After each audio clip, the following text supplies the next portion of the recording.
Պարոն Մալխասյան, 9 թեկնածու կառաջադրված Գյումրու ընտրություններում եւ քաղաքապետի թեկնածու 9 թեկնածուներից 8-ին եք դուք մրցակից համարում ձեզ եւ ձեր ծրագրերը ինչով են առանձնանալու մյուսներից կա որոշակի օրինակ հատուկ ինչ որ զարգացման ծրագիր քայլ որը մյուսները չունեն ձեր ծրագրում այդպիսի բան կա ըստ էության մրցակից բոլորին էլ համարում եմ իսկ ծրագրերի հետ կապված իրենց ծրագրերը չեմ ուսումնասիրել, չեմ կարող այս բանի այդ հարցին լիարժեք պատասխանել, բայց միանշանակ ես կարող եմ ավելացնել, որ խնդիրը ծրագրերի մեջ չէ, բոլորի ծրագրերն էլ համոզված եմ, որ լինելու է շատ լավ ցանկություններով, բարի նպատակներով հանուն Գյումրու ուղղված ծրագրեր, այստեղ կարևորը կամք դրսևորելն է ու այդ կարողություններն ու ունակություններն ունենալը կարող են իրականացնել այդ ծրագրերը, թե չէ։ Տեսել ենք բազմաթիվ անգամ ինչպիսի ծրագրեր են ներկայացրել քաղաքական ուժերը, որի արդյունքում ունեցել են իշխանություն, ստացել են ժողովրդից քվե, բայց այդ ծրագրերը չեն իրականացրել ու նորից մենք գալիս այդ փուլին ենք կանգնում, որ էլի խոսում ենք ծրագրերից, բայց այդ կամքն ու կարողությունը, ունակությունը չկա իրականացնելու։ Հիմա ձեր կարծիքով ավելի շատ քաղաքական ընտրություն է սա լինելու, թե թիմ ընտրություն, որտեղ թեկնածուները պայքարելու են Գյումրում ինչ որ բան փոխելու համար։ Դուք տպավորություն ունեք, որ օրինակ իշխանությունը փորձում է ամեն կերպ ընտրությունները քաղաքականացնել։ Իմ կարծիքով ընտրությունները եւ ունենալու են քաղաքական երանգ եւ քաղաքային երանգ։ Երկու բաղադրիչն էլ կա, որովհետև բոլորից պարզ ականատես ենք լինում, թե ինչ զարգացումներ են տեղի ունենում, ինչպիսի քննարկումներ չասեմ, բայց մեկ-մեկու վիդագավորումներ է տեղի ունենում, ըստ այդմ նաև մարդիկ խոսում են քաղաքի շահից, քաղաքի զարգացումից, բայց նաև քաղաքական որոշակի խոսույթ կա։ Ձեզ համար թեկնածուներից բացառություններ կան, որոնց հետ չեք համագործակցի եւ որոնց հետ ճանապարհ չունեք անցնելու, այսպես ասեմ։ Համագործակցության համար ասել ենք ու էլ ասել ենք եւ ոչ միայն ասել ենք, այլ նաեւ մեր կուսակցությունը հանրապետությունում ներկայացված է թիմերում եւ որևէ տեղ քաղաքացիական պայմանագրի հետ չի համագործակցել, այս բaragայում էլ մենք քաղաքացիական պայմանագրի հետ չենք համագործակցելու,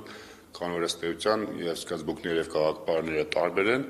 մենք իրենց հետ չենք համագործակցելու անկախ արդյունքներից։ Դուք հավանաբար լսել եք Նիկոլ Փաշինյանի վերջին ելույթը Գյումրիում, այդ ելույթում նա խոսում էր նախկին ներկաներ այդ տրամաբանության մեջ, դուք ելույթից ինչ հասկացաք, արդյոք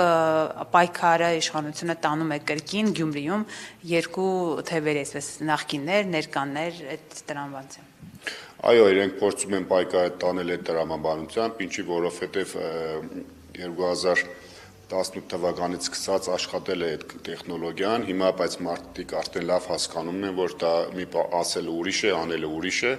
այդ առումով իրենք փորձում են նույն ձեռագրով շարունակվել, բայց համոզված եմ, որ մարդիկ լավ էլ հասկացել են, այդ տեխնոլոգիան այժմ այդ արդյունավետությունը չի ունենալու եւ զարմանալի է 7 տարի անցել է նորից նախկիններ, նորից ներկաներ, նորից թալանված, գողացված եւ այլն, ոչ ոք իրեն չէր խանգարում այդ թալանվածը, գողացվածը հետ վերադարձնելու, մի բան էլ բոլորն էլ պատրաստական են, եթե կա նման երևույթ, կա գողացված, թալանված որևէ կույտ, կտրեփ թող վերադարձնեն։ Ձեր ընտրվելու հնարավորությունը եւ ընդհանրապես ձեր շանսերը ինչպես է գնահատում եւ ինչ է կարծում գյումրեցին, ինչու հենց ձեզ պետք է ընտրի։ Շանսերը, այսպես ասեմ, ժամանակը ցույց կտա, իհարկե բոլորն էլ գնում են հաղթելու, եթե այդպիսի ձևակերպում տանք, բայց ինչի գյումրեցին մեզ պետք է ընտրի, որովհետեւ ես իմ կենսագրությունը եւ գործունեությունը առաջինը դա է ցույց տալիս, երկրորդը ես ներկայացված եմ այս պայն ավականյում խմբակցության ղեկավար եմ եւ մենք ոչ միայն նախորդի, որ երկար տարիներ pedagogan համակարգում եմ աշխատել մասնագետից սկսելով մինչև բաժնի պետ տնօրեն եմ հասել, նաև ավականյում լինելով ավելի խորքային եմ տեղեկացված համայնքի խնդիրներին եւ հնարավորինս փորձել ենք լուծել մեր հնարավորությունների սահմանել համայնքի խնդիրը, մարդիկ տեսել են մեր աշխատանքը, դա ես գտնում եմ, որ գյումրեցին իր քվեով գնահատականը կտա մեր աշխատանքին։ Քանի որ դուք ներկայացված եք եղել Գյումրի ավականիում եւ բոլորի մոտ հարցեր են առաջացել, թե ինչպես ստացվեց, որ մեծ խմբակցությունը այդպես անձայն առանց բացատրության գնաց։ Դուք ի վերջո հասկացաք, թե ինչ կատարվեց իրականում։ Շնորհակալություն հարցի համար, շատ կարևոր հարց եք տալիս։ Ես իմ կարծիքն է ու գտնում եմ, որ իմ կարծիքը ճիշտ է, ինչի մի քիչ հերվից եմ գալու, որ ավելի պատկերավոր լինի։ Այս խնդիրը իմ կարծիքով ստեղծվել է 2021 թվականին, ինչի, որովհետև 2021 թվականին Պալասանյան դաշինքը հանդես գալով ընդդիմադիր դիրքերից, բայց հուշագիր կնքեց քաղաքացիական պայմանագրի հետ, ինքը կարող էր համագործակցել մյուս ընդդիմադիր ուժերի հետ, այդ թվում բոլորի հետ միաժամանակ, բայց չհամագործակցեց, այդտեղ խնդիրը կար, որ ինչի եմ այսպես ասում, ոչ թե բաստողում, այլ որ իրենք հայտարարություն չեն տարածել, դրա համար եմ ասում, ես թույլ եմ ինձ տալիս եզրահանգել, այդպիսի եզրահանգում անել, որ այդ ժամանակ է արդեն եղել որոշակի ճնշումներ, որոշակի պայմանավորվածություններ, որը բերեց հանգեցրեց այսօրվան եւ 2023 թվականին, երբ որ հուշագիր խզվեց, այդ ժամանակ ես որպես ավականու անդամ նույն նիստին օրենքով սահմանված կարգով հնարավորություն կար հանրային հնչողություն հարցերի մասին բարձրաձայնել օրակարգ բերել այդպիսի հարցի եւ ես նախաձեռնեցի որպեսզի հանրությանը պարզ լինի թե ինչի համար է խզվել այդ հուշագիրը ինչն է խնդիրը Սակայն այդ իմ նախաձեռնությանը չմիացավ քաղաքացիական պայմանագրի, չմիացավ նույն Պալասանյան դաշինքը եւ ես ասում եմ, եթե մենք փողոց դուրս գանք, որևէ գյումրեցու հարցնենք, թե լավ ինչի է խզվել այդ հուշագիրը, ոչ ոք չէր կարող հարցին հստակ պատասխանել, ինչպես մենք հիմա հստակ չենք կարող պատասխանել միայն ենթադրություններով։ Իրենց լաղոզված ձևակերպումները, որ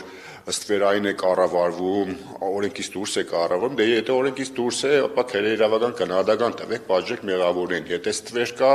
ստվերին կդեք, էլի բաժեք, եթե կա էլի քերեիրավական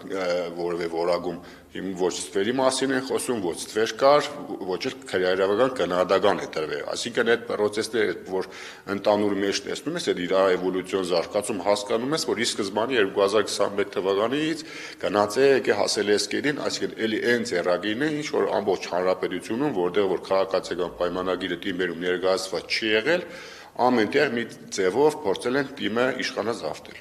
Հետընտրական իշխանազավթում է տեղի ունեցել, նույնը կատարվեց նաև Գյումրիում, փորձեցին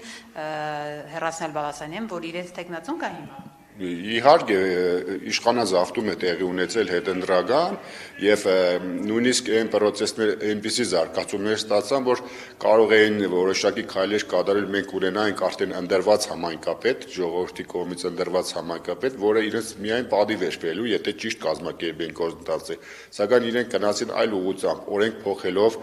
պաշտոնակատար նշանակելով որոշակի հնարավորություն տալ այդ պաշտոնակատարին, որ այդ համայնքային ռեսուրսներն ու պետական ռեսուրսները ծառայեցնի իր ճանաչելիության բարձրացմանը,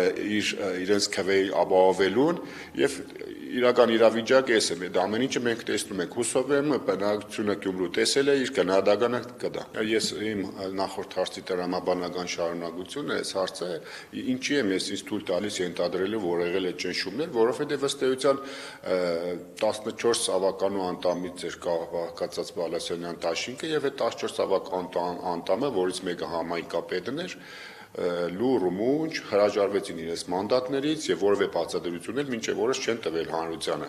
Բոլորիս էլ հասկանալու են մի խնդիր կա, չէ, որ որևէ մեկը չի բացատրում հանրությանը, այսինքն իրենք կաշկանդված են, իրենք փորձում են չներկայացվել այնպիսի process-ների մեջ, որը կարող է իրենց համար շատ վատ հետևանքներ առաջացնել։ Իսկ եթե հակառակ կողմից կան ու կա այնպիսի հանգամանքներ, որ իրենց համար կարող է բարդ հետևանքներ առաջացնել, ապա այստեղ էլ իշխող ուժը, այս բան իշխող ուժը իրենք են պարտավոր բացահայտել են հանգամանքները, որոնք իրենց ստիպում է լռել, թող բացահայտեն եթե կա։ Խոսքը հենց դրա մասին է, այդ ստվերներ կամ ուրիշ երևույթեր կամ չգիտեմ ինչ, թող բացահայտեն, ինչ խնդիր կա։